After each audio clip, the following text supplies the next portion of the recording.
귀함이 심히 기쁜 일일세. 허락하심 받았으니 의심할 주 없도다.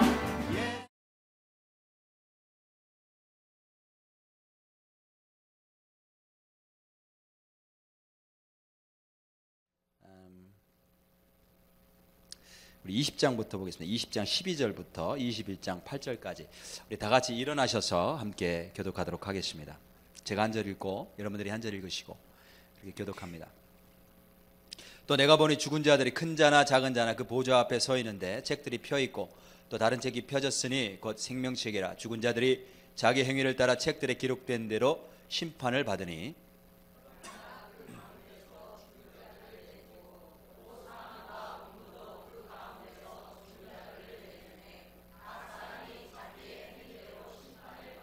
사망과 음부도 불못에 던져지니 이것은 둘째 사망 곧 불못이라.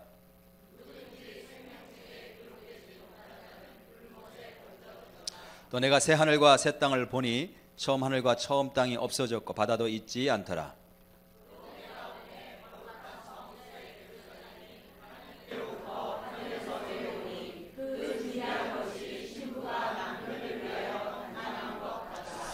내가 들으니 보좌에서 큰 음성이 나서 이르되 보라 하나님의 장막이 사람들과 함께 있음에 하나님이 그들과 함께 계시리니 그들은 하나님의 백성이 되고 하나님은 친히 그들과 함께 계셔서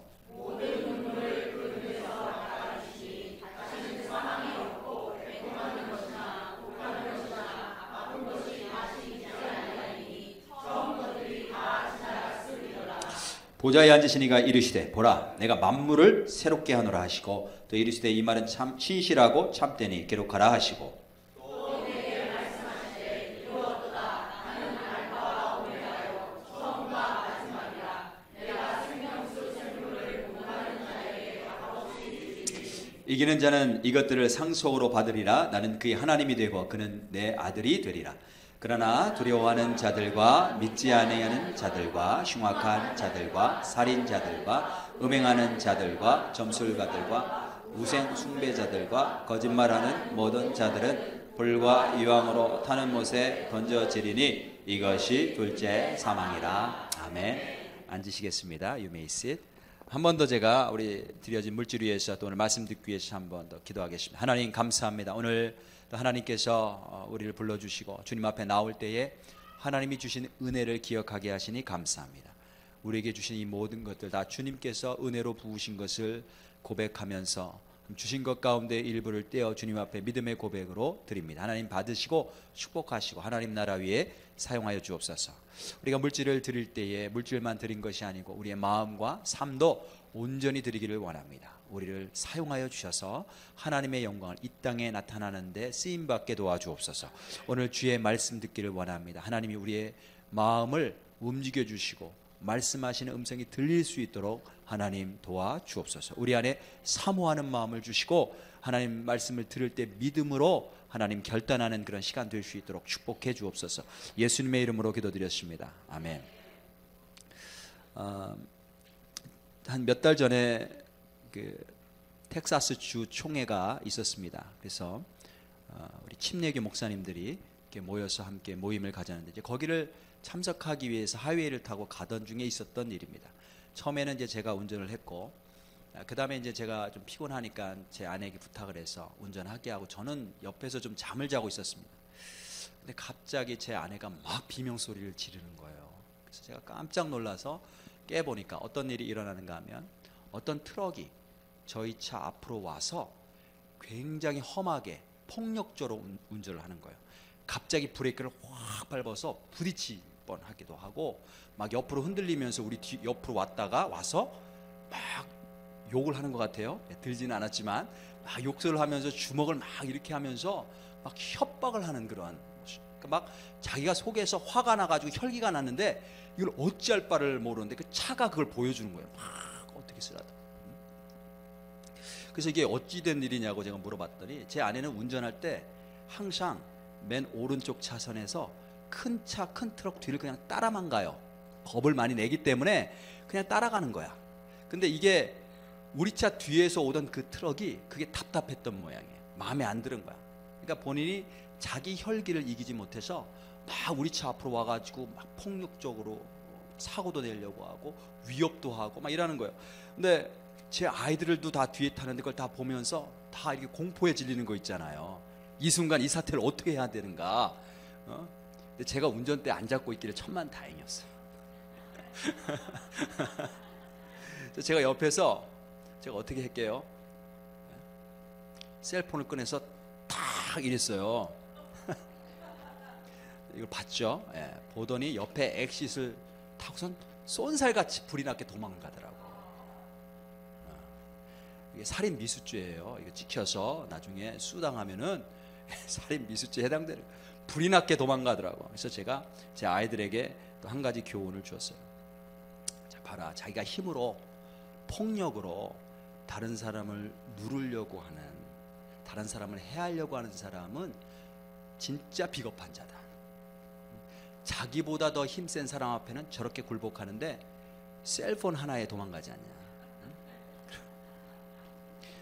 네가 힘이 있으면 그 힘으로 다른 사람을 도와주고 보호해 주는데 사용해야 된다. 제가 이제 그렇게 교훈을 주는 기회가 됐는데, 그렇게 위협적이고 폭력적이던 사람이 카메라 앞에 찍힐까봐 도망을 갔어요. 근데 다 찍혔죠. 예, 다 찍혔습니다. 오늘 본문 말씀해 보니까 하나님 나라에 다 찍혔다고 말씀하세요. 우리 20장 12절부터 우리 15절까지 제가 한 번 더 읽어볼 텐데, 여기 보면 하나님께서 우리의 행위들을 다 찍으시는데, 다 기록하시는데, 특별히 죽은 자들이라고 하는 표현이 반복해서 나와요. 또 내가 보니 죽은 자들이 큰 자나 작은 자나 그 보좌 앞에 서 있는데 책들이 펴 있고 또 다른 책이 펴졌으니, 그러니까 책이 총 몇 가지 종류 책이 있어요? 2가지 종류 책이 있는 거예요. 책이 하나 펴 있고, 책들이 펴 있고, 또 다른 책이 펴 있고. 한 가지 종류는 단수 한 권이에요. 또 다른 종류는 책이 여러 권이에요. 복수예요, 복수. 그 여러 권인 책은 뭐냐면 한 권인 책은 뭐냐면 곧 생명책이라. 죽은 자들이 자기 행위를 따라 책들에 기록된 대로 심판을 받으니. 죽었다고 끝나는 것이 아니고 죽은 다음에 하나님이 불러 일으켜 세우셔서 그 행위에 따라 심판하신다라고 말씀하고 계십니다. 바다가 그 가운데서 죽은 자들 내주고 또 사망과 음부도 그 가운데서 죽은 자들 내주매 각 사람이 자기 행위대로 심판을 받고 사망과 음부도 불못에 던져지니 이것은 둘째 사망 곧 불못이라. 누구든지 생명책에 기록되지 못한 자는 불못에 던져지더라. 그렇죠? 죽으면 끝나는 게 아니고 그 사람이 작은 자이든 큰 자이든, 무슨 말이냐면 이 땅에서 유명한 삶을 살았던 아니면 이름 없는 그런 삶을 살았던 상관없이 다 보좌 앞에 서게 된대요. 그 보좌는 누구의 보좌예요? 하나님의 보좌. 하나님의 보좌. 근데 그 하나님의 보좌 앞에 2가지 종류의 책이 있는데, 하나는 생명책이 있고 또 하나는 우리의 행위들이 다 기록된 책들이 있고. 근데 그 행위가 기록된 책들이 우리의 운명을 결정하는 거죠. 그리고 생명책에 보니까 그 안에 이름이 기록되어 있지 않은 사람은 불못에 던져지더라. 지옥불을 말씀하고 있습니다. 자, 우리 행위가 낱낱이 기록이 되는데, 성경을 보면 우리가 어떤 행위를 한다고 했을 때 그 행위는 그냥 행위 자체, 겉으로 드러난 행위만 말씀하는 것이 아니고 우리의 속마음과 연결해서 항상 말씀하세요. 예수님이 바리새인들을 책망하셨죠. 책망하셨는데 그들의 행위를 책망하셨어요. 근데 그들의 행위를 책망하실 때 왜 책망하셨냐면 그들의 마음은 전혀 다른 위선적인 마음을 갖고 있기 때문에 그렇습니다. 마음과 그들의 행동이 다르기 때문에 바리새인들을 본받지 말라는 거죠. 이 행위라고 하는 말, 이 요한계시록을 보면 특징 가운데 하나가 뭐냐면 반복되는 건데, 이 행위가 사실은 맨 앞에 나왔어요. 대체 어떤 행위를 기록하신다고 하시는 걸까? 맨 앞에 나왔는데, 맨 앞에 보시면 요한계시록 2장에 보면 2장 3장에 하나님이 교회들에게 하시는 말씀이 있는데, 예수님이 교회들에게 주시는 말씀이 있는데, 그 중에 2장에 보면 에베소 교회에 주시는 말씀이 있어요. 어떻게 시작되냐 면 1절 2절 제가 한번 읽어보겠습니다. 에베소 교회 사자에게 편지하라. 오른손에 7뼈를 붙잡고 7 금촛대를 사이를 거니시는 이가 이르시되 내가 내 행위를 안 하니. 내가 내 행위. 근데 그 행위가 뭐냐면 내가 수고한 것, 내가 인내한 것, 그다음에 내가 악한 자들 용납하지 않고 거짓된 사도들, 거짓 사도들을 분별해낸 것, 내가 참고 내 이름을 위하여 견디고 게으르지 아니한 것 이거 내가 다 아노라. 예수님이 그 행위를 다 보고 아신다라고 하는 거죠. 그리고 나서 뭐라고 말씀하시면 이렇게 말씀하세요. 4절에 보면 2장 그러나 너를 책망할 것이나니 너의 처음 사랑을 버렸느니라. 갑자기 행동 말씀하시다가 처음 사랑을 버리셨다고. 처음 사랑 우리 안에 있는 거죠. 안에.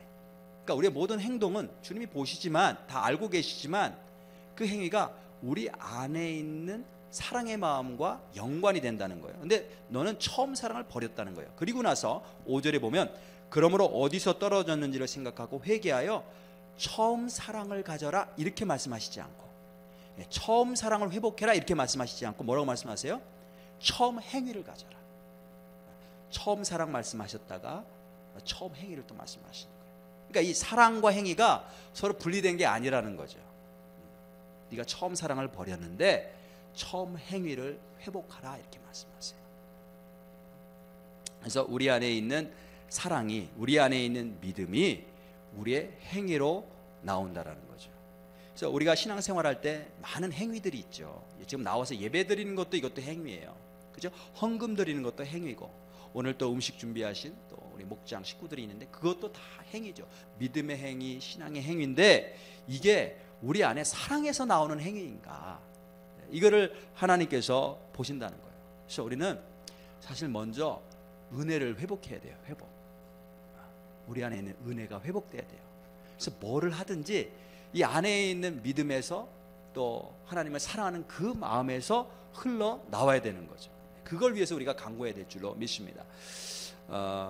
그 다음에 이 두아디라 교회를 보면 또 그 다음에 또 교회가 있는데 똑같은 2장에 보시면 두아디라 교회에게 이렇게 말씀하세요. 그 눈이 불꽃 같고 그 발이 빛난 주석 같은 하나님의 아들이시되 불꽃 같은 눈 다 보신다는 거예요. 그러면서 뭐라고 말씀하시냐면 19절에 이 두아디라 교회에 내가 네 사업과 여기도 역시 사업이 아니라 원래 행위예요. 네 행위 어떤 행위냐면 사랑과 믿음과 섬김과 인내를 나누니 그 다음에 뭐라고 말씀하시냐면 네 나중 행위가 처음 것보다 많도다. 그러니까 그들이 하나님을 믿으면서 하는 행위들이 있는데 그게 시간이 갈수록 나이가 들수록 더 풍성해졌다라고 하는 거죠. 그 다음에 23절로 내려가면 예수님이 뭐라고 말씀하시냐면 모든 교회가 나는 사람의 뜻과 마음을 살피는 자인 줄 알지라. 행위를 보시지만 그 행위를 보시면서 뜻과 마음을 살피신다는 거예요. 그러면서 뭐라고 말씀하시냐면 내가 너희 각 사람의 행위대로 갚아주리라. 자, 우리가 읽은 본문하고 똑같은 말씀을 하시죠. 그 행위에 따라 심판받는다는 거죠. 그 행위를 다 아시고.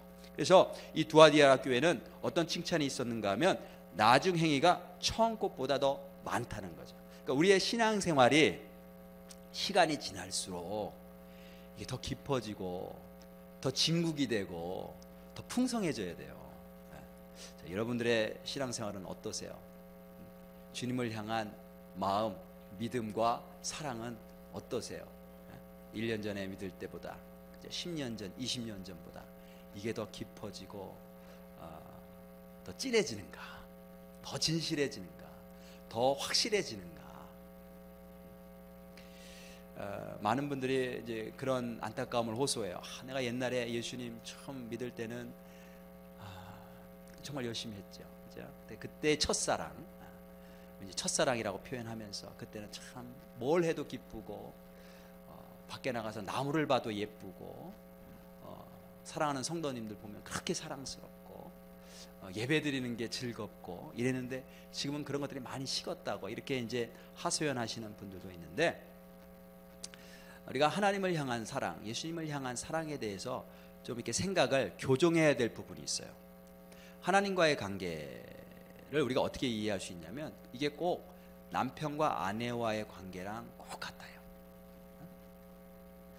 우리도 처음에 남편과 아내도 처음 만나서 연애할 때 사랑에 빠질 때는 그 뭐 정신이 하나도 없죠. 주변 말이 안 들리죠.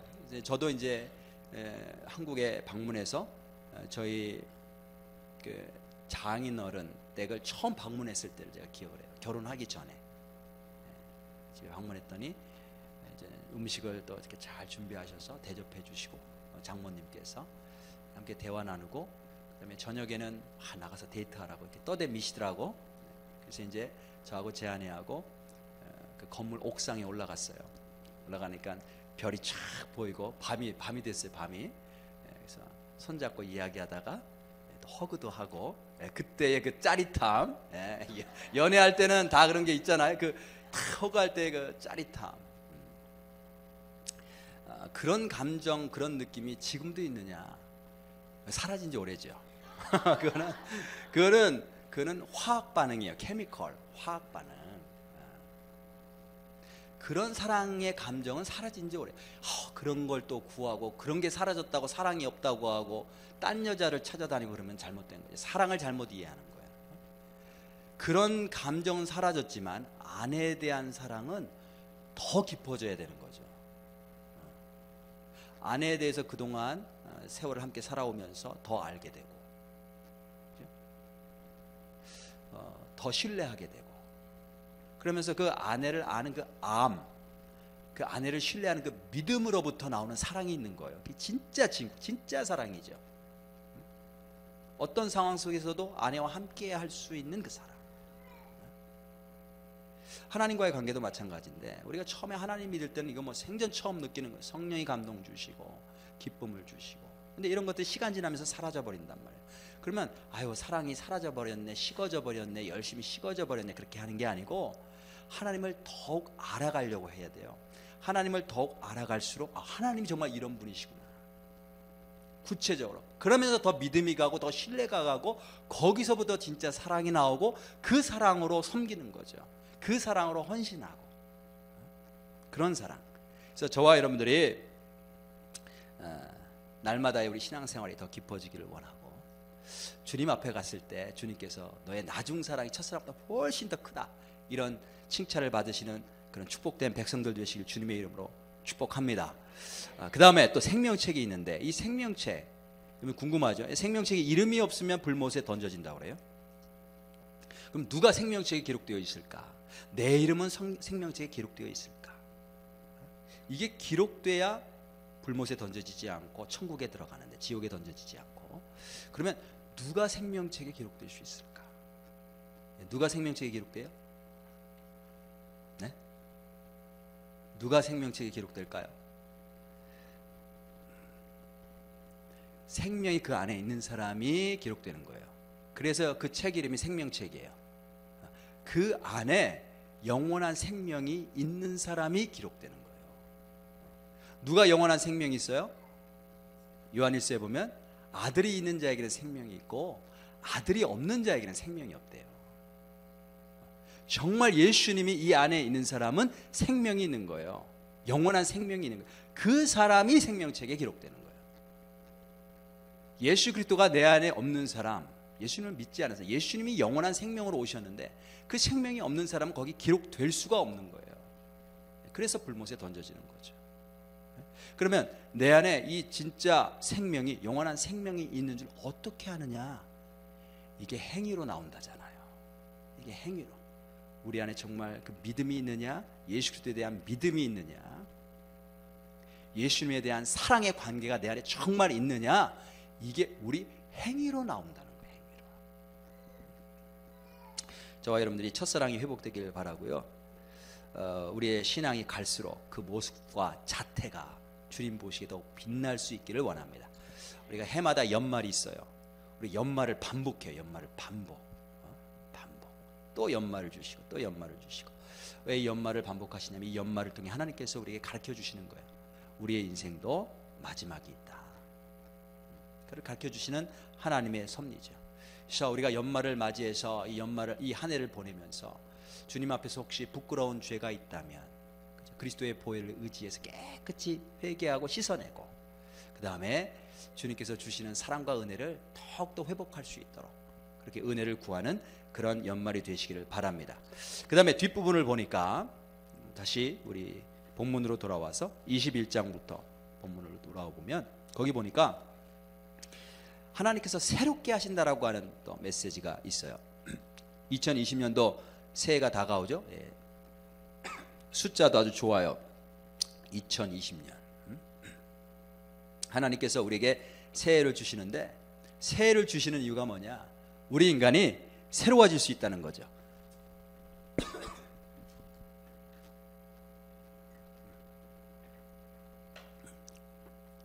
인간이 새로워질 수 있다. 그거를 소망하는 거예요. 21장을 제가 다시 한번 5절까지 한번 읽어볼 텐데, 여기에는 새 것이라는 게 반복이 돼요. 앞부분엔 죽은 자라는 게 반복이 되는데 21절에 새라고 하는 것이 반복. 또 내가 새 하늘과 새 땅을 보니 처음 하늘과 처음 땅이 없어졌고 바다도 다시 있지 않더라. 세상을 새롭게 만드신다는 거예요. 누가요? 하나님께서. 많은 정치인들이 우리가 새 세상을 만들겠습니다, 내가 새 세상을 만들겠습니다, 뭐 이렇게 공약도 하는데 그게 다 뻥이에요. 인간은 새롭게 만들 수가 없어요. 오직 우리를 새롭게 하실 수 있는 분은 하나님이시죠. 또 내가 보매 거룩한 성 새 예루살렘이 하나님께로부터 하늘에서 내려오니 그 준비한 것이 신부가 남편을 위하여 단장한 것 같더라. 이 새 예루살렘, 신부로 그렇게 비유가 되는데 뭐냐면 하나님 백성의 공동체, 교회를 말해요. 새롭게 하겠다는 거죠. 온전하고 완전하게 만드시겠다고 약속하세요. 누가요? 하나님께서. 내가 들으니 보좌에서 큰 음성이 나서 이르되 보라, 하나님의 장막이 사람들과 함께 있으며 하나님이 그들과 함께 계시리니 그들은 하나님의 백성이 되고 하나님은 친히 그들과 함께 계셔서 모든 눈물을 그 눈에서 닦아주시니 다시는 사망이나 애통하는 것이나 곡하는 것이나 아픈 것이 다시 있지 아니하리니 처음 것들이 지나갔음이라. 그 다음에 5절에 이렇게 말씀하세요. 보좌에 앉으신 이가 이르시되 보라, 내가 만물을 새롭게 하노라 하시고 이르시되 이 말은 신실하고 참되니 기록하라. 반드시 하나님께서 그렇게 말씀하시겠다라고 하는 약속이십니다. 우리 인생을 새롭게 하시는 게 하나님의 최종 목적이세요. 새롭게 하시는 것, 인류를 새롭게 하시는 것이 하나님이 이 역사를 주관하시는 맨 마지막의 최종 종착지인 거죠. 여러분, 새롭게 되기를 소원하십니까? 우리가 새롭게 되기를 소원하는데 이게 새롭게 되기는커녕 우리가 경험하는 것은 점점 낡아지는 걸 경험하죠. 우리 지난주에도 우리 교회 한 집사님이 백내장 수술하셨어요. 자꾸 안 보이니까 뿌여져서. 수술하는 게, 눈 수술하는 게 얼마나 불편할 뿐만이 아니라 겁나는 일이에요. 그래도 이제 그 수술을 하시는 이유는 뭐냐면 수술하고 나서 잘 보여질 것을, 좀 좋아질 것을 기대하시는 거죠. 근데 아무리 수술해도 새 것은 안 돼요. 새롭게 될 수가 없어요. 성경은 인간을 근본적으로 새롭게 하시는 분은 하나님이시라고 말씀하십니다. 하나님이 새롭게 하실 때는 뭐 이게 조금 더 나아지도록 개조하고 개선하고 하는 게 아니라 완전히 새로운 것으로 바꾸시는 거예요. 왜냐하면 옛날 것은 죄로 인해서 부패했기 때문에 이게 개선이 되면 좋은데 이게 안 돼요. 새롭게 안 된단 말이죠. 우리 육신을 보면 마찬가지인데, 우리가 건강한 듯 보이지만 아무리 좋은 거 먹고 운동을 많이 한다고 해도 시간이 지나면 점점 쇠약해지게 되어 있어요. 냉장고 안에 사과가 싱싱한 게 있는데 들어가 있으면 냉장고 안에 있다고 이게 신선도가 계속 유지가 되나요? 시간이 지나면 점점 말라져 버리죠. 다시 싱싱해지지 않습니다. 근데 마지막 날 하나님께서 완전히 새로운 것으로 바꿔주시겠다, 이렇게 말씀하세요. 그리고 지금 이 땅에 우리가 사는 동안에 그 새롭게 되는 것이 무엇인지를 우리로 하여금 알게 하시고 맛보게 하시는 부분들이 있어요. 우리 육신뿐만이 아니라 우리 마음도 마찬가지인데, 마음도 성경이 뭐라고 말씀하시냐면 이 세상 만물 가운데 가장 거짓되고 부패한 게 인간의 마음이라는 거죠. Most corrupt and deceitful is our heart, beyond all things. 계란이, 삶은 계란이 썩으면 절대로 다시 새 거가 될 수 없어요. 부패하면 버려야 돼. 우리 인간이 그렇게 부패해서 나오는 것들이 다 죄라는 거죠. 왜 부패했냐면 죄가 들어가서 우리 인간이 부패하기 시작을 했다는 거예요. 그러면 부패하면 이게 계속 진행이 되면 진행이 됐지 더 좋아지진 않아요. 얼마나 부패했으면 멀쩡한 음식도 우리 침이 닿으면 금방 그 음식이 부패해버리잖아요. 그렇죠? 자, 죄가 들어가서 우리가 부패했는데 성경적인 죄의 정의는 뭐냐? 뭐가 죄냐? 세상에서 말하는 죄하고 달라요. 성경적인 죄는 뭐냐면 내가 하나님 되는 거예요. 내가 하나님 뜻이 뭔지 그 하나님 뜻을 알고 하나님 뜻대로 살고 이렇게 살기보다는 그렇게 사는 삶을 싫어하고 거부하고 내 뜻대로 내가 원하는 대로 내가 즐거워하는 대로 살기로 결정한 거. 그게 죄예요. 우리 안에 그런 마음과 그런 욕구와 그런 행동들이 끊임없이 나오죠. 아니 그럼 그게 나쁜가? 내가 하나님 뜻대로 살지 않고 아니 내 뜻대로 내가 원하는 대로 살겠다는데 그게 그렇게 나쁜가? 예수님께서 탕자의 비유를 말씀하시면서 그 둘째 아들 얘기를 해주셨잖아요. 둘째 아들이 아버지 재산 다 가지고 아버지와 떠나서 내 마음대로 살겠다고 나갑니다. 아버지가 다 주죠. 원하는 거 다 주시는데 그걸 가지고 밖에 나가서 사는데 어떻게 살아요? 처음에는 자기 마음대로 살아서 좋은 줄 알았죠. 근데 그 결국이 뭐냐면 모든 것을 다 잃어버리고 비참한 인생으로 떨어지는데 돼지들하고 같이 살아요. 돼지가 먹는 것을 훔쳐먹는다. 아버지를 떠나서 사는 우리 인생의 영혼의 마지막이 어떻게 되는지를 보여주시는 내용이에요. 왜 그런 인생으로 이렇게 타락할 수밖에 없게 되느냐? 진정한 생명은 하나님이십니다. 생명의 근원은 하나님이신 거예요. 진정한 복의 근원은 하나님이신 거예요. 근데 그 하나님과 떨어지게 되면 생명이 단절되고 복이 단절되기 때문에 부패하게끔 되어 있는 거예요. 그래서 하나님이 바꿔주셔야 돼요. 우리 스스로의 힘으로는 우리 안에 부패해진 마음을 스스로 바꿀 수가 없어요. 새롭게 할 수가 없어요. 하나님이 새롭게 해주셔야 돼요. 어떻게 새롭게 해주시는가? 예수님이 우리 안에 들어오시면 우리가 예수님 믿으면 이제 성령님이 들어오시죠. 성령님이 들어오셔서 우리의 마음을 바꿔주세요. 우리의 마음을 바꿔주시는데 어떻게 바꿔주시는가 하면 하나님의 뜻이 뭐지? 궁금하게 만드시는 거예요. 거기서부터 시작을 해요. 하나님의 뜻은 무엇일까? 하나님이 뭘 기뻐하실까? 그러면서 내가 하나님의 뜻대로 살고 싶어하는 마음과 그런 욕구를 허락해 주세요. 그리고 그 마음대로 그 하나님의 뜻대로 살겠다라고 결정할 때 그 뜻대로 살 수 있는 힘도 우리에게 주시죠. 내가 예수님 안 믿고 성령 받지 않고 내가 하나님의 뜻이 뭐지? 묻고 하나님 뜻에 순종할 수 있는가? 절대 불가능한 거죠. 내가 왜 하나님 뜻대로 살아야 돼? 왜 순종해야 돼? 내가 원하는 대로 하고 싶은 거죠. 내 원하는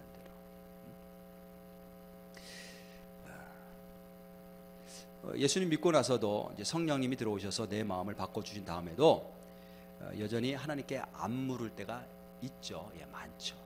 하지만 그 횟수가 점점 줄어드는 거예요. 아이고 내가 또 하나님께 여쭤보지 않고 내 뜻대로 했다가 일이 이렇게 됐네. 깨닫고 하나님께서 원하시는 뜻은 뭐예요? 내가 하나님 뜻대로 살기를 원합니다. 이렇게 물어보는 거죠. 그게 우리가 새롭게 되었다라고 하는 증거예요. 근데 그것을 마지막 날 하나님이 완성시켜 주시겠다. 완전히 새로운 존재로. 그래서 우리가 어떻게 새롭게 될 수 있는가? 오직 하나님만이 해 주실 수 있는 거예요. 자, 그러면 하나님께서 우리를 어떻게 새롭게 해 주시는가? 그 다음에 우리가 해야 될 일은 뭔가?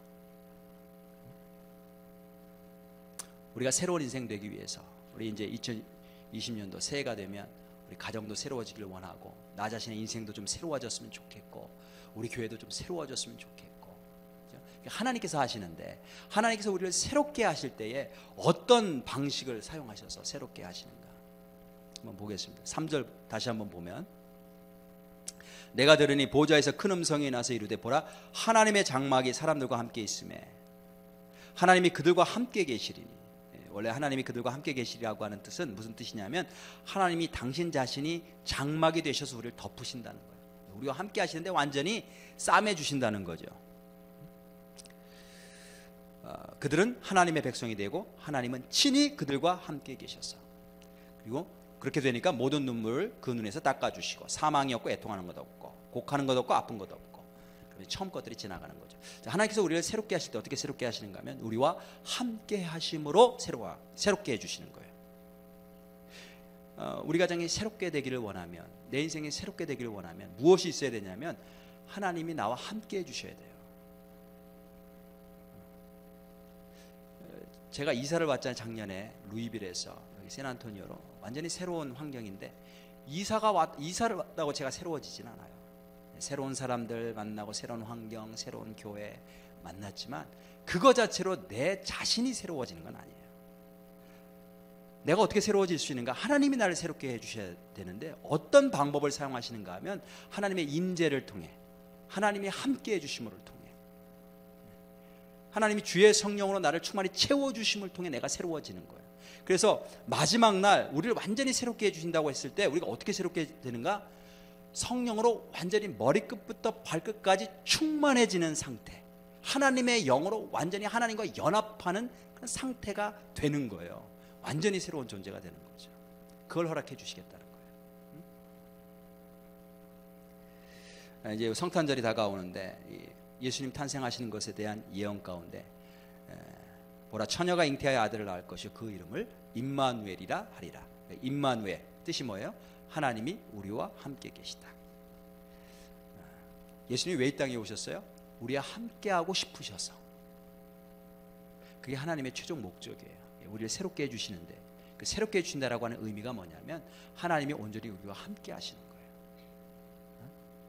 성령 충만함이라고 하는 의미도 똑같은 의미예요. 너희들이 성령 충만함을 받아야 된다.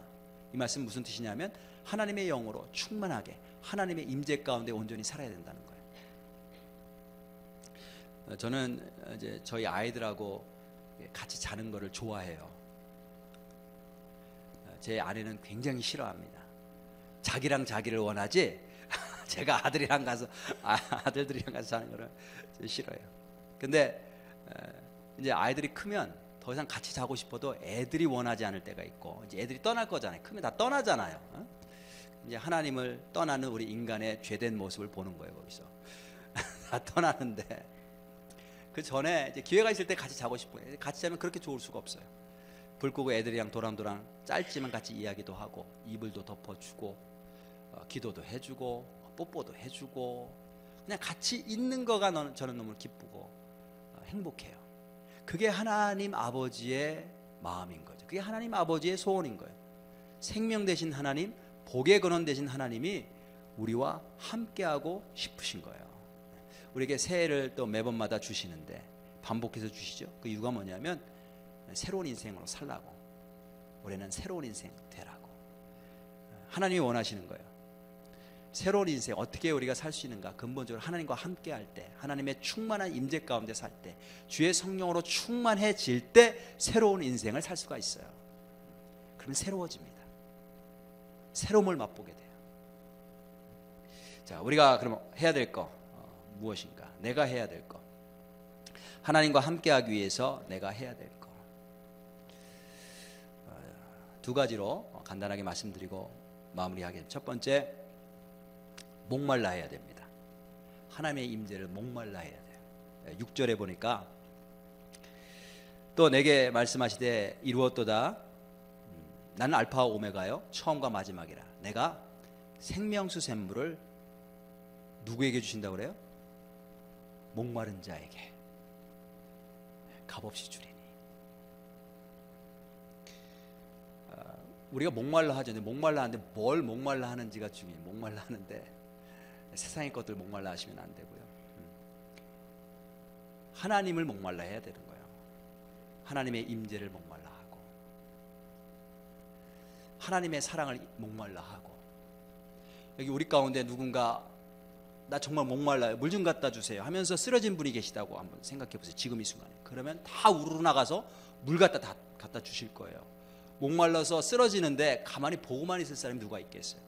더군다나 내 자녀가 아빠 나 목말라 물 좀 줘 하고 외치는데 외면할 아빠가 어디 있겠어요? 외면할 부모가 어디 있겠어요? 당장 물을 갖다 주죠. 하나님의 목적은, 하나님이 원하시는 건 우리와 함께 하시는 건데, 하나님은 인격적이시라서 마음대로 들어오시지 않아요. 귀신은 마음대로 들어와요. 근데 하나님은 인격적이세요. 우리가 초청하고 원하고 갈망하지 않으면 들어오시지 않아요. 근데 하나님의 소원은 뭐냐면 우리가 함께 있는 거예요. 탕자의 비유, 아버지가 그 둘째 아들과 함께 있고 싶지만 강제하시지 않잖아요. 그가 아버지를 향했을 때 안아주시고 다시 작은 아들, 그 아들의 지위를 회복시켜 주시고 잔치하시고 기뻐하시고 그렇게 합니다. 그래서 목말라야 돼요. 목말라 사모하는 자에게 하나님이 주신대요. 그 다음에 두 번째, 우리가 예수님을 선택해야 돼요. 7절에 보니까 이렇게 말씀하세요. 이기는 자는 이것들을 상속으로 받으니. 누가 받아요? 이기는 자가. 나는 그의 하나님이 되고 그는 내 아들이 돼요. 이기는 자가. 그래서 앞에 우리 2장 3장에도 교회에게 주시는 말씀 반드시 맞으면 이기는 자는, 이기는 자는. 이겨야 된다고 말씀하시는데 우리 힘으로 이기라고 하는 말씀이 아니죠. 우리가 어떻게 이기냐면 예수님을 어떤 상황에서도 예수님을 믿음으로 선택함으로 이기는 거예요. 내가 내 힘으로 싸워서 이기는 게 아니에요. 이기는 자라고 말씀하실 때는 싸움이 있다라는 것을 전제하시는 거죠. 어떤 싸움이 있는 거예요, 우리 삶 가운데. 근데 그 싸움은 어떤 싸움이냐면 내가 내 힘으로 막 이기려고 발버둥치는 싸움이 아니에요. 그 싸움은 어떤 싸움이냐면 믿음의 싸움인데 내가 예수님을 선택하느냐 안 하느냐의 싸움이에요. 앞에 우리 요한계시록 지금 20장 21장 읽었는데 19장에 보면 마지막 전쟁 그 장면이 나와요. 마지막 전쟁, 마지막 싸움 전쟁이 있는데 이쪽엔 누가 나가요? 예수님이 나가시는데 백마를 타고 나가세요. 백마를 타고. 한번 읽어볼까요? 잠깐 제가 한번 읽어보겠습니다.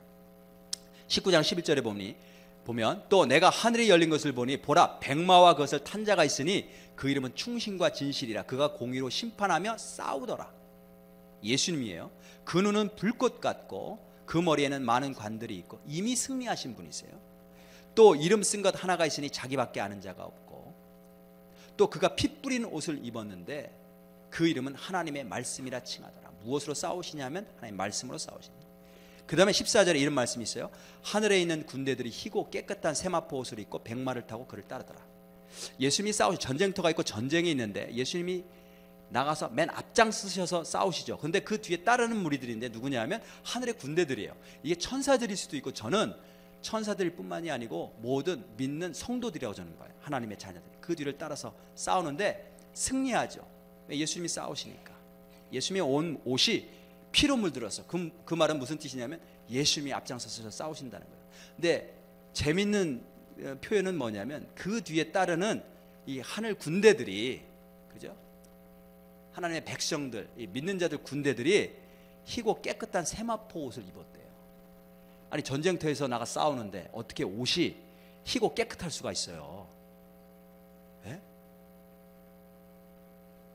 무슨 말이에요? 싸움은 예수님이 하시는 거예요. 이 사람들이 한 건 뭐예요? 예수님 뒤를 졸졸 따라다니는 거예요. 희고 깨끗한, 예수님이 대신 싸우시고, 희고 깨끗하다는 말은 정결하고 순결하다고 하는 뜻인데 그 말이 무슨 뜻이냐면 예수님만 따라간다는 거죠. 믿음으로 모든 상황 속에서. 그게 우리가 싸워야 될 싸움인 거예요. 내 힘으로 막 이기려고 발버둥 치는 게 아니에요. 내가 정말 힘써야 될 거는 모든 상황 속에서 여러 가지 유혹과 시험들이 있지만 그 가운데서 오직 난 예수님만 따라간다.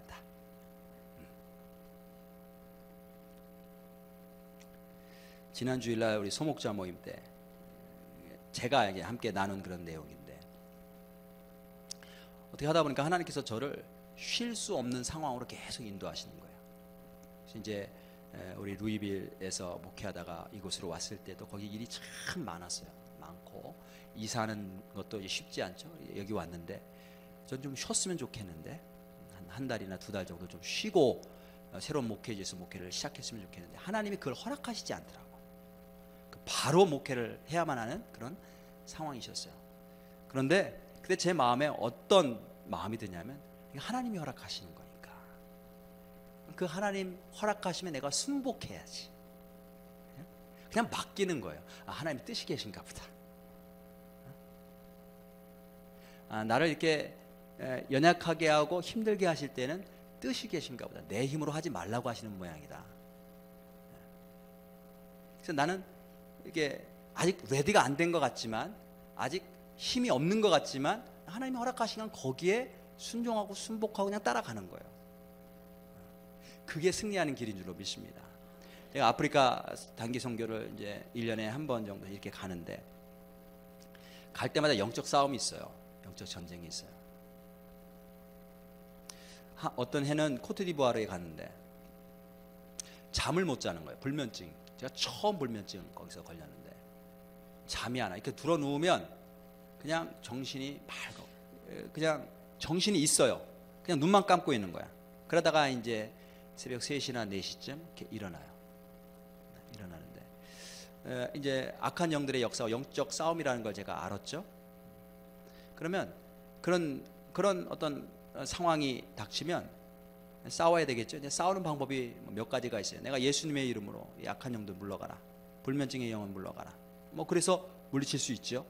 그렇게 해서 싸워서 이길 수도 있어요. 하나님께서 역사하시면. 또 그렇게 해서 싸워서 이긴 적도 많아요.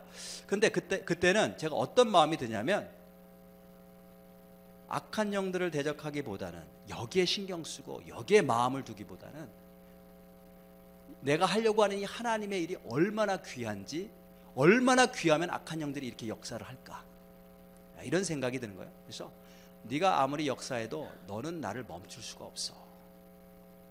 내 마음은 이미 확정되었기 때문에. 그러면서 하나님께서 주신 사명, 미션에만 포커스를 맞춘 거예요. 아무리 잠을 못 자도 상관하지 않아. 개의치 않아. 그래서 제가 잠을 못 자는지 아무도 몰랐어요. 선교사님들도 몰랐고 학생들도 몰랐고 아무렇지도 않은 듯 가르치고 준비하고. 근데 그때 하나님께서 얼마나 큰 은혜를 주셨냐면 새벽에 잠이 안 오니까 일찍 일어났잖아요. 그리고 이제 큐티하고 말씀을 보고 하나님 앞에 믿음으로 그냥 이 상황을 하나님께 맡기고 나갈 것을 딱 결단하니까 하나님께서 큐티할 때마다 매일 새벽마다 얼마나 은혜를 부어주시는지 막 눈물 흘리고 울고 혼자 부흥회라는 거예요. 그런 은혜를 주시더라고요. 그 다음에 또 어떤 해인가 코트디부아르 갔더니 이번에는 이 등에 등뼈가 꺾였어. 내가 느끼겠어. 등뼈가 탁 꺾였어. 그래서 이거를 똑바로 설 수가 없고 잘 때도 너무 아프고 운동도 못 하겠고, 또 이렇게 악한 영들이 역사를 하는구나. 그때도 마찬가지로 니들이 아무리 역사해도 소용없어. 전혀 신경 쓰지 않고 대꾸하지 않고 대응하지 않고 그냥 아파도 안 아픈 척 운동하고 조깅하고 팔 펴기 하고 그 다음에 나가서 또 강의하고 선교사님들과 교제하고. 그래서 제가 아픈지 아무도 몰랐어요. 근데 강의가 딱 끝나는 날 그 통증이 사라지더라고. 그러니까 악한 영들의 역사가 맞죠? 근데 그 악한 영들과의 싸움에서 우리가 어떻게 승리할 수 있느냐?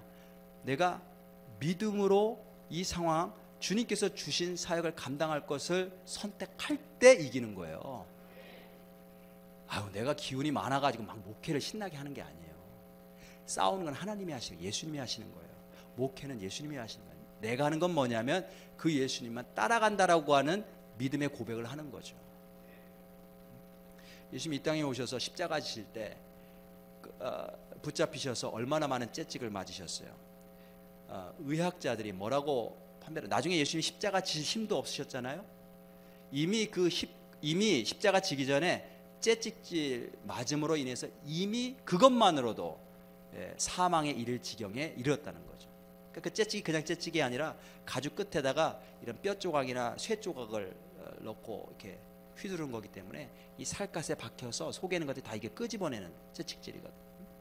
근데 그를 수없이 받으실 때마다 하나하나 대꾸하시지 않으셨어요. 대응하시지 않으셨어요. 왜냐하면 이기셨기 때문에, 그분이 이미 이기셨기 때문에. 사단이 우리를 이런 모양 저런 모양으로 채찍질해요. 사람마다 다르죠. 어떤 때는 건강으로 치기도 하고 물질로 치기도 하고 자녀들 때문에 치기도 하고 사람 관계 때문에 치기도 하고 나도 감당할 수 없는 어떤 우울증이 오기도 하고 뭐 여러 가지 방법으로 치는데 우리가 그 싸움에서 어떻게 승리할 수 있는가? 모든 상황 속에서 예수님이 이미 승리하셨고 우리 앞에서 나아가시는 대장 되신다는 걸 믿고 믿음으로 고백하는 거예요. 그게 깨끗하고 순결한 세마포 옷을 입는 하나님의 군대의 모습이에요. 그러면서 승리하는 거예요. 그렇게 이기는 자는 하나님께서 하나님 나라를 유업으로 주시겠다고 말씀하십니다. 하나님께서 우리를 새롭게 만드십니다. 우리가 해야 될 일이 뭐냐면 주님의 임재를 목말라 하는 거예요. 지금 내가 지금까지 무엇에 목말라 했나요? 뭐를 갈급해하고 뭐를 갈망하고 무엇을 찾았나요? 한 해를 마무리하고 새해를 맞이하면서 주님 한 분만으로 내가 갈망하기를 원합니다. 주님 한 분만을 갈망하기를 원합니다. 주님으로 채워주옵소서. 주님이 생명수 되십니다. 내가 이 물을 마시는 자는 영원히 목마르지 아니하리라 말씀하시잖아요. 그 물로 채워 주옵소서.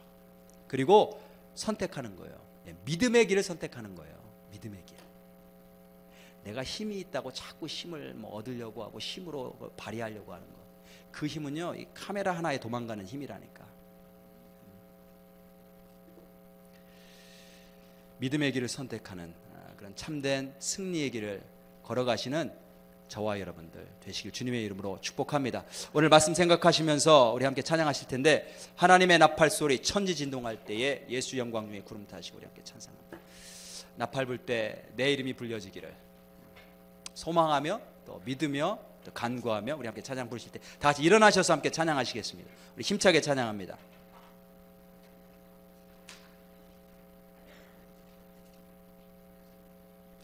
피아노 좀 해주세요. Brother Ross, we don't have a piano volume. 안 돼요. 이 피아노로 쳐주세요. 예.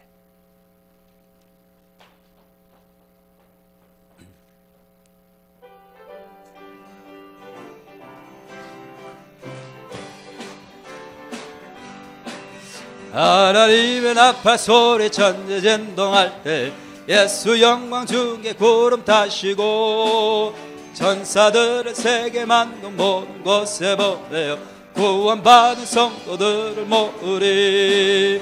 나팔 불 때 나의 이름, 나팔 불 때 나의 이름, 나팔 불 때 나의 이름, 부를 때에 잔치 참여하겠네. 무덤 속에 잠자던 자 그때 다시 일어나 영화로운 부활 승리 얻으리. 주가 택한 모든 성도 구름 타고 올라가 공중에서 주의 얼굴 배우리. 나팔 불 때 나의 이름, 나팔 불 때 나의 이름, 나팔 불 때 나의 이름, 부를 때에 잔치 참여하겠네. 주님 다시 오실 날을 우리 알 수 없으리. 항상 기도하고 깨어 있어서 기쁨으로 보좌 앞에 우리 나가서도록 그때까지 참고 기다리겠네. 나팔 불 때 나의 이름, 나팔 불 때 나의 이름, 나팔 불 때 나의 이름, 부를 때에 잔치 참여하겠네. 우리 함께 기도하겠습니다. 기도하실 때 오늘 말씀 가운데 나에게 주신 그 부분이 있는 줄로 믿습니다. 그 말씀 붙잡고 기도합니다. 우리 인간은 우리 스스로를 새롭게 할 수 있는 존재가 아닙니다. 이미 부패했기 때문에 오직 하나님만이 우리를 새롭게 하실 수 있습니다. 하나님의 소원입니다. 어떻게 새롭게 될 수 있느냐? 하나님의 임재가 있어야 됩니다. 하나님이 우리 가운데 채워져야 됩니다. 주님, 내 안에 이 하나님의 임재를 갈망하는 마음을 주옵소서. 내 힘으로 싸워 이기려고 했던 모든 이 세상에서의 모든 투쟁들 다 스탑하게 하여 주옵소서. 다 스탑하고 예수 그리스도를 구하고 주의 성령을 구하고 주의 성령 충만한 가운데에 주님의 뜻을 선택하기로 결정하고, 그렇게 이미 결정할 때 우리가 승리하는 줄로 믿습니다. 나는 연약하고 또 세상의 여러 가지 환경들, 주변 환경들은 내 뜻대로 되어가지 않지만 그 가운데서 우리가 승리하는 비결을 오늘 말씀해 주셨는데, 믿음으로 예수 그리스도의 뒤를 따를 것을 선택하는 것입니다. 주께서 주신 사명의 길들, 그 길을 걸어갈 것을 결단하고 결정하는 것입니다. 주님, 주의 은혜를 부어주시옵소서. 주의 성령을 부어주시옵소서. 새롭게 하시고 새로운 능력을 부어주옵소서. 하나님의 자녀들이 지쳐서 패배한 사람처럼 그렇게 살아가지 않도록 도와주시고 주의 성령을 부으시고 능력을 부으셔서 감당할 수 있도록 인도하여 주옵소서. 그 안에 믿음이 새로워지기를 원합니다. 하나님을 바라보는 믿음, 하나님 그 믿음이 새로워질 수 있도록 이 시간에 축복하여 주옵소서. 하나님을 믿는 믿음으로, 승리하신 예수 그리스도를 따르는 그 믿음으로 우리가 새로워지고 세워질 수 있도록 인도하여 주옵소서. 우리가 통성으로 기도하도록 하겠습니다. 기도하시겠습니다. 하나님 아버지 감사합니다. 오늘 하나님께서 우리를 사랑하시고 또 하나님 앞에 나오게 하시니 감사합니다. 오늘도 주님 뜻 따라 살기로 다시 한번 결정하는 시간 될 수 있도록 인도하여 주시옵소서. 우리의 모든 행위가 그대로 기록되어 있고 행위 따라서 하나님 우리가 심판받는다고 했으면 내 이름이 정말 생명책에 기록되어 있는가? 하나님 내 안에 생명이 없으면 생명책에 기록될 수가 없어요. 내 안에 생명이 어떻게 하는가? 우리 행위를 통해 행위를 따라 그 생명이 드러나게 됨을 다시 한번 알게 하여 주셔서 하나님 말씀을 따라 나갈 수 있는 우리의 삶이 될 수 있도록 하나님 아버지와 인도하여 주옵소서. 모든 환경과 삶 속에서 지치지 않게 하여 주시고 넘어지지 않게 하여 주시고 이미 주께서 승리하셨음을 믿고 승리하신 주님을 뒤따라가는 우리의 모습 될 수 있도록 하나님 아버지와 인도하여 주시옵소서. 싸움은 그렇게 싸우는 것임을 알게 하시옵소서. 하나님 주님들을 따라가는 믿음의 선택을 오늘도 할 수 있도록 인도하여 주시옵소서. 하나님 우리의 모든 행위가 하나도 낱낱이 예외되지 않고 다 기록된다고 말씀하셨습니다. 그 행위 따라 심판받는다고 말씀하셨는데 우리의 행위가 정말 우리 속에 있는 진실한 믿음과 사랑에서 나올 수 있도록 인도하여 주옵소서. 다른 사람에게 보이기 위한 또는 나 자신을 만족시키기 위한 안심하기 위한 그런 신앙생활 되지 않도록 인도하시고 우리를 주의 은혜로 충만하게 채우시고 그 은혜가 회복되어서 하나님 사랑하는 사랑으로 흘러넘치는 우리의 신앙의 모습이 될 수 있도록 인도하여 주옵소서. 지금도 각자의 환경과 삶 속에서 영적인 싸움, 삶의 싸움을 싸우는 당신의 자녀들이 있습니다.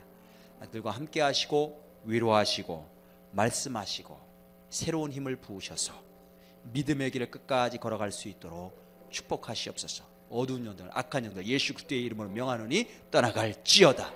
하나님 주께서 주시는 능력으로 믿음으로 승리하는 귀한 백성들 되기를 원합니다. 이제는 우리 주 예수 그리스도의 은혜와 하나님 아버지의 무한하신 사랑과 성령의 감동감화 역사 충만하시며 오늘도 생명책에 내 이름이 기록되었음을 다시 한번 믿고 그 예수 그리스도 생명 되신 예수 그리스도로 내 삶이 내 영혼이 충만해질 것을 간구하고 돌아가는 당신의 귀한 백성들 머리머리 위에 지금부터 영원까지 함께 하시기를 간절히 축원하옵나이다. 아멘.